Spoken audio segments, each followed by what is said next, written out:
YN point of view. YN, you want me to go? Really? I can also stay with you.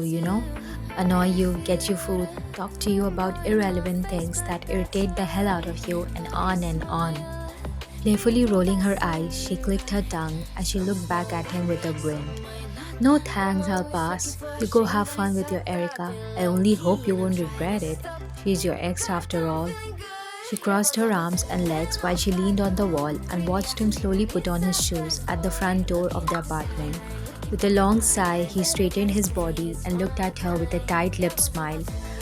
I won't be gone for long, I promise, he assured, making her eyebrows knit as she titled her head to the side. You're acting like I begged you to come home early. Enjoy your time with her, don't worry about me. His small smile turned into a slight frown that she didn't take very seriously. A few moments passed with them staring at each other in silence until she raised a brow at him. So, are you going to stand here? Leave already so I can focus on my business. Go, go. There was an expectant glint in those doe eyes of his, yet she couldn't quite figure out what exactly he was waiting for. I'm going then. He turned to leave but faced her almost abruptly again when he remembered something seemingly important. YN, in case anything happens or if you need anything, give me a call, okay? Don't hesitate. Chuckling at the sweet offer, she nodded and hummed in approval before waving him out of the apartment they shared. Got it, now leave before you keep that girl waiting for you. With that, he gave her a last glance before walking out and leaving her in an unusual silence as she closed the door behind him. As soon as he was gone, she couldn't help but wonder why he was so reluctant to leave. Jungkook's point of view.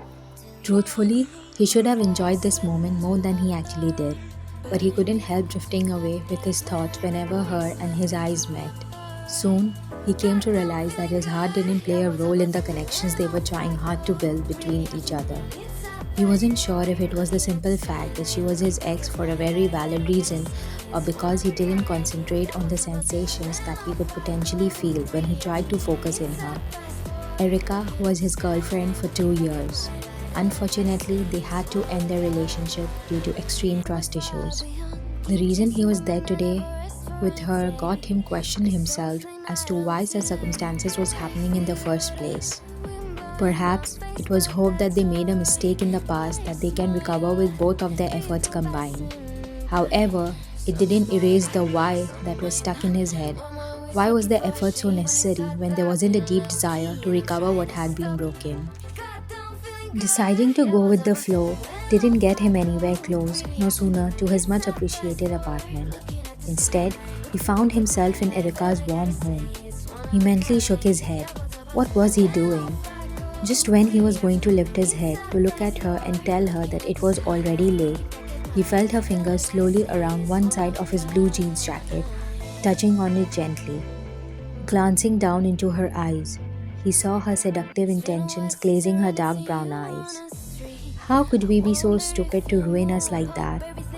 She whispered, her breath hitting his chin as she looked up at him, innocence crossing her light features. His voice got captured by his messy and loud thoughts. He didn't enjoy their proximity. It didn't feel right to be so close to someone that wasn't her. YN's comforting scent and body heat were the only external energy that had complete influence and control over his senses. Even now, all he thought about was her, imagining her smiling playfully at him as her hand started to slide down his chest. He pulled her closer to her body by her waist, wanting to feel every inch of her through her clothes. Her other hand cupped the side of his face as her index finger caressed his sharp jaw with mild pressure before it moved over to his bottom lips. Drawing a line on his bottom lip, she switched her index finger with her thumb, pulling his bottom lip down and letting it shut up with a small noise.